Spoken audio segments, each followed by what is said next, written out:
Okay. So Jimmy Jazz, one thing they do is they will prevent you from making requests so often. So if I reload this page a few times, you see it says, sorry, there seems to be a problem, error 429. Basically, error 429 is an error you get when you send too many requests to a server. So if we refresh the page too many times, basically it's going to say, um, stop sending so many requests and try again in a bit. So now that we've waited 15 seconds, we can run this again. And we see the response text, I'm going to pull this up, is the same thing that we saw before. And we have this success 1 at the top. So everything's running well right now.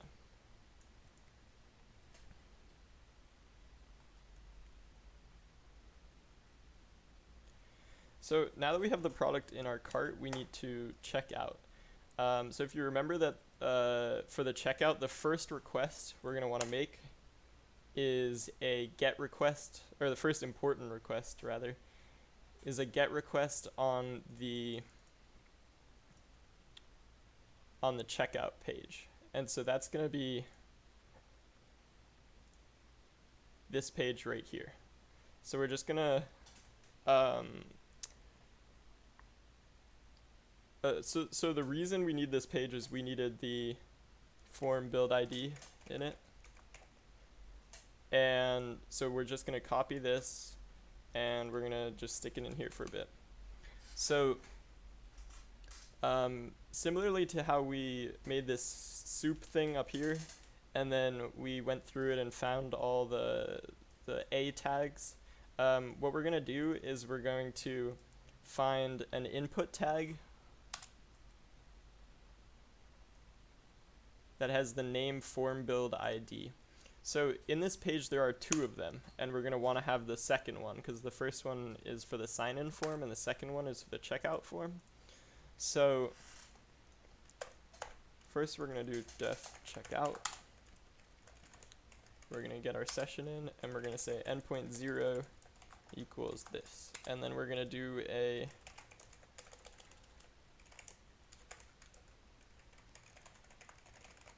get request on that endpoint, and that's going to give us this HTML. And now we're going to go back up here and we're going to say soup equals bs response 0.text html.parser. And then to find all of the input tags that have the name form build ID, we're going to say inputs equals soup.find all input name form build ID sub value. Or sorry, we don't want that yet. So this is going to find all of them, and then ours is the second one.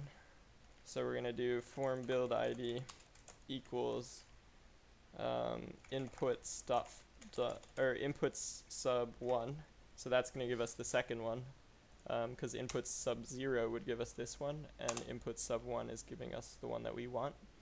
And then from there, if you want to get a specific value from an element, so in this case this element has attributes type, name, ID, and value. So we want the attribute called value, so we're just going to do sub value.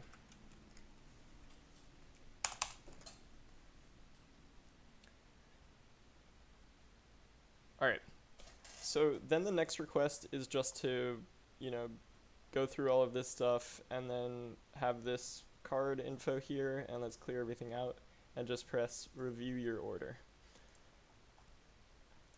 So we have this post request to cart checkout. So that's actually the same endpoint up here, but I'm gonna, just for kind of organizational purposes, put a second endpoint down here, call it endpoint 1, and do response 1 equals session.post endpoint 1. Now, we need to actually post something, like some information, to endpoint 1. So what we're going to do is we're going to say data equals payload one. And payload one is going to be a dictionary that we define right after or right before the request. And to do that, we're going to go to our form data here, copy all of this, and just paste it in. So basically, you're going to want to turn this into a proper Python. Sorry, one second.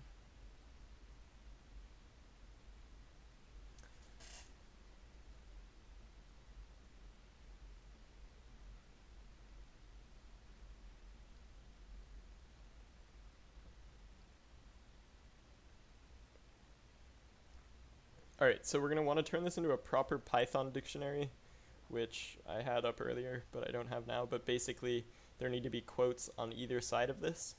So we're just going to watch how I kind of turn this into a Python dictionary. It's not pretty, but it gets the job done.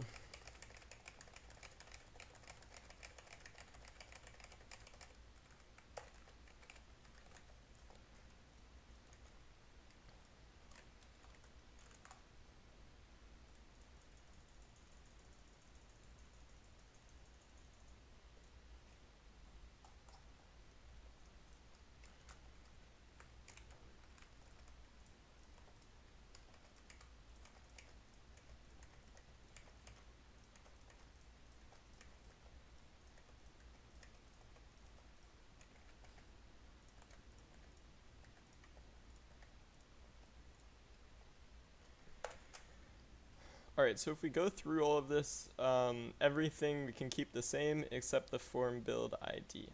So we found that earlier right here, and why don't we print that out just to see what it is to make sure we got it right. So I'm going to comment this part out and then just run this function before we do anything. And so first we're going to do add to cart, and then we're going to do checkout, and let's just see what it prints. Cool, so it prints this little form dash random characters, and that is our form build ID. So let's uncomment this and delete that print statement. Alright, so now we just want to replace this with the form build ID we've found, and now we have our proper dictionary that when we post it should work. So let's look back at the request we've just made for a second. And if you remember, I also pressed view page source on this page because there's another form build ID here. But we don't actually need to get request this page, because if you look at the checkout request, you see that it says status code 302. So if you look at the 302 status code, it basically means redirect. We've been redirected from this post endpoint to this get page, and that's why it automatically loaded this confirm page. So the really cool thing about Python requests is that like that redirection is essentially done for you. So if we actually print out the response text, you're going to see that it's the source code of this page.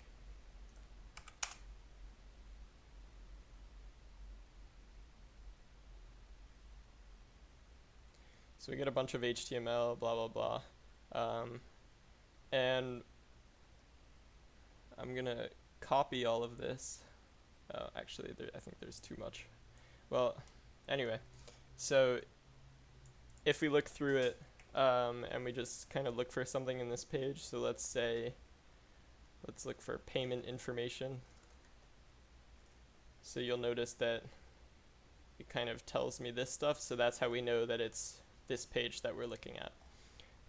So what we're going to want to do is something very similar to what we did up here. We're going to have another soup variable, and we're going to say response1.text, and then we're going to have the two inputs, and the form build ID is going to be the second input and the value of that input. So if we look at the next request we make, and we press purchase, the next request is a post request to this URL. So we're going to do it again, and we're going to say endpoint2 equals this, and then we're going to say payload2 equals something that we'll look at in a second, and we're going to say response2 equals session.post, endpoint2 data equals payload2. And if we go to this form data, we can just copy this stuff, and we're going to build it again into a proper Python dictionary. And then we're going to replace this with the token that we found. And we're going to post it. And then that should be it. So if we look at my privacy account and we go under declines, you'll see that we've had a few declines in the past few minutes. And that is because I've been pressing this checkout button over and over again. But the good thing is that it means that it went through, it just didn't successfully purchase. So if we look at the last one, it was at 6:48 p.m. So if we run this, and wait 1 second, sorry. So if we run this, and we got a decline in our privacy account, then it means it worked. And if we didn't get anything, it means it didn't work, and you'll need to kind of look over your script again. So let's run it. Oh, close that.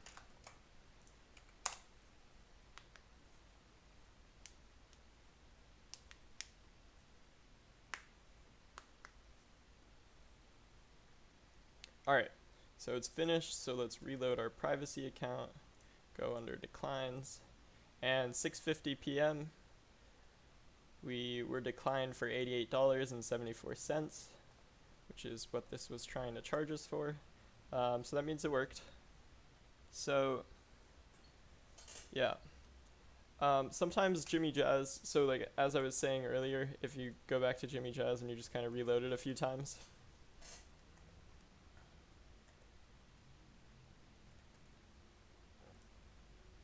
maybe reload a page, I don't know. Yeah, so there we go, we get this error again. So sometimes you'll run into an error on your script, and if you print out the response text, you'll end up with this page. And all that means is that you're sending too many requests too quickly.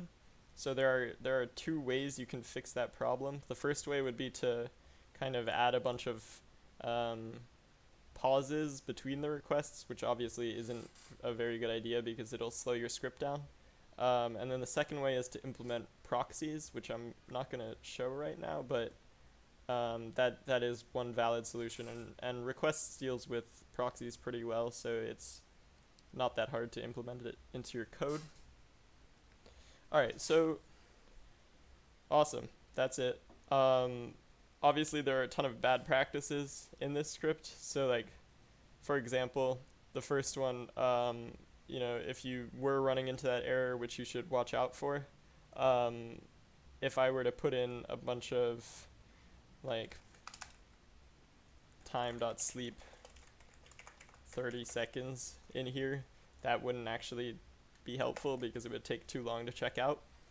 But the proper solution for that would be to implement proxies. And then second, you should never be hard coding your information into your scripts. So either kind of have like a variables at the start, so say like first name equals Noah, blah blah blah, and then continue, or just like make a new file for it or something like that, but never actually like hard code this information in for a number of reasons. One, that it's hard to scale this up, and two, that you don't really want this information just kind of sitting in a script. And then third,